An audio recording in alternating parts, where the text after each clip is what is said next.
Hi, I'm Ishika and I got this really cool idea late at night. It is basically 10 p.m. right now, but I got this really cool idea wherein I will ask ChatGPT or Meta 5 of the best study methods that are being used by people all over the world, and will test them and rate it for you so that you do not have to use the ones that are actually rubbish, and the ones which are actually worth it, you can try them out for yourself. And I will be also using it today and tomorrow and day after tomorrow, and will find the best ones so that you can also take advantage of those methods as they work for me, so they might as well work for you, right?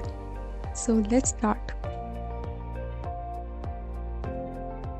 The first method was Pomodoro technique, and I anyhow use this method a lot, but recently I've been shifted to deep work. But at times when I am not feeling like studying for longer hours and I have just no motivation at all, I switch on to Pomodoro method, as it really helps me to just sit down and concentrate for a bit. That develops a interest in the subject and I end up sitting for longer hours. So this was very good method to just start it out. You can increase the time to 50 minutes Pomodoro. That will be really beneficial for deep work and longer hours of study. So yeah, it was a good method.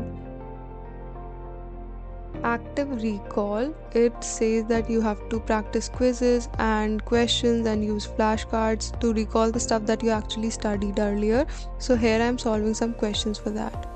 Spaced repetition is also something that is very important to retain stuff for a longer time, and for that I usually plan out my whole month so that I know when to revise which subject and when the subject will be completed, so how many days after that I have to revise it again.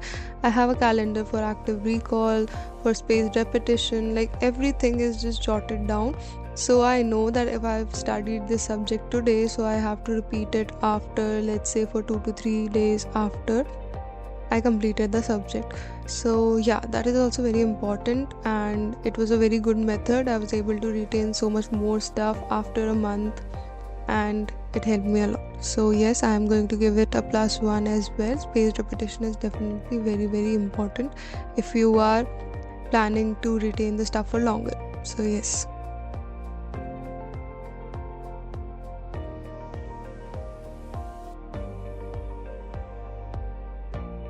Then comes our next method, which is time blocking, and I usually do it for things which are smaller but have to be done for sure. Like editing a YouTube video, I just block the time that I have this 1 hour, I have to complete it in this.